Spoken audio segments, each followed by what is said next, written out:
আপনারা বলুন, আপনার বিবেককে জিজ্ঞাসা করুন, এই রাজধানী ঢাকা সহ বাংলাদেশে যতগুলো ফ্যাসিস্টরা মিছিল করার চেষ্টা করেছে তার অধিকাংশ বাংলাদেশ জাতীয় ছাত্রদল প্রতিহত করেছে। একটি বিষয় আমাকে খুবই টাচ করেছে, এখানে যিনি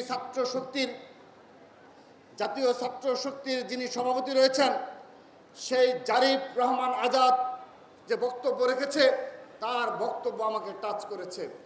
তার যে শারীরিক স্পিড এবং তিনি যে ধারণ করেন সত্যিকারের জুলাই আগস্টের গণ অভ্যুত্থানকে ধারণ করেন তার বক্তব্যে তা প্রমাণিত হয়েছে।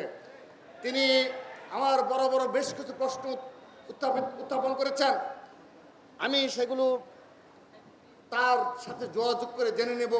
কিন্তু আমি একটা প্রশ্ন রাখতে চাই, আমার প্রিয় শিক্ষার্থীবৃন্দ এবং এখানে যারা উপস্থিত রয়েছেন, আমি বিশ্বাস করি অবশ্যই আমরা শতভাগ জুলাই গণ অভ্যুত্থান নিয়ে আপোষহীন। আমাদের মাঝে কোনো ভেদাভেদ নেই, আমরা এক এবং ঐক্যবদ্ধ। আমাদের মাঝে মতভেদ রয়েছে, বাংলাদেশের ছাত্র রাজনীতি নিয়ে রয়েছে, আমাদের মাঝে জাতীয় রাজনীতি নিয়ে মতভেদ রয়েছে, কিন্তু জুলাই আগস্ট গণ অভ্যুত্থান নিয়ে আমাদের মাঝে কোনো মতভেদ নেই। কিন্তু যেভাবে ছাত্রলীগের পুনর্বাসন নিয়ে বক্তব্য রাখা হয়েছে, আমি একটি প্রশ্ন রাখতে চাই, এই 2 বছরে এই খুনি হাসিনার সন্ত্রাসী বাহিনী যাদের মাঝে সামান্যতম অনুশোচনা নেই, যারা এই জুলাই আগস্ট গণ অভ্যুত্থানে 1400 ছাত্র জনতাকে হত্যা করার পরও তাদের মাঝে সামান্যতম অনুশোচনা নেই, সেই সন্ত্রাসীরা এখন পর্যন্ত এই 2 বছরে আমরা দেখেছি বিভিন্ন রাজধানী ঢাকা সহ বাংলাদেশের বিভিন্ন পথে প্রান্তরে তারা এখনো এই খুনি হাসিনাকে ফিরে আসার আহ্বান জানিয়ে তারা মিছিল করে। আপনারা নিশ্চয় দেখেছেন, আমি গর্বের সহিত বলতে পারি, আমি দীর্ঘদিন ছাত্রদলের সভাপতি হিসেবে দায়িত্ব পালন করেছি, আমি একেবারে এই অন্তিম সময়ে রয়েছি, আমি আমার দায়িত্বের অনেক সময় বেশি পালন করছি, অতি শীঘ্র নতুন সিদ্ধান্ত হবে।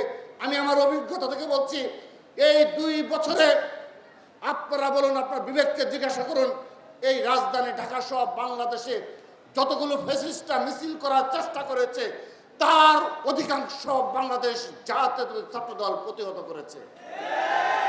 ডকুমেন্টস রয়েছে, আমরা তো দেখিনি অন্য কোনো ছাত্র সংগঠন সরাসরি প্রতিহত করতে, আমরা তো দেখি না কোনো ক্যাম্পাসের সরাসরি প্রতিহত করতে।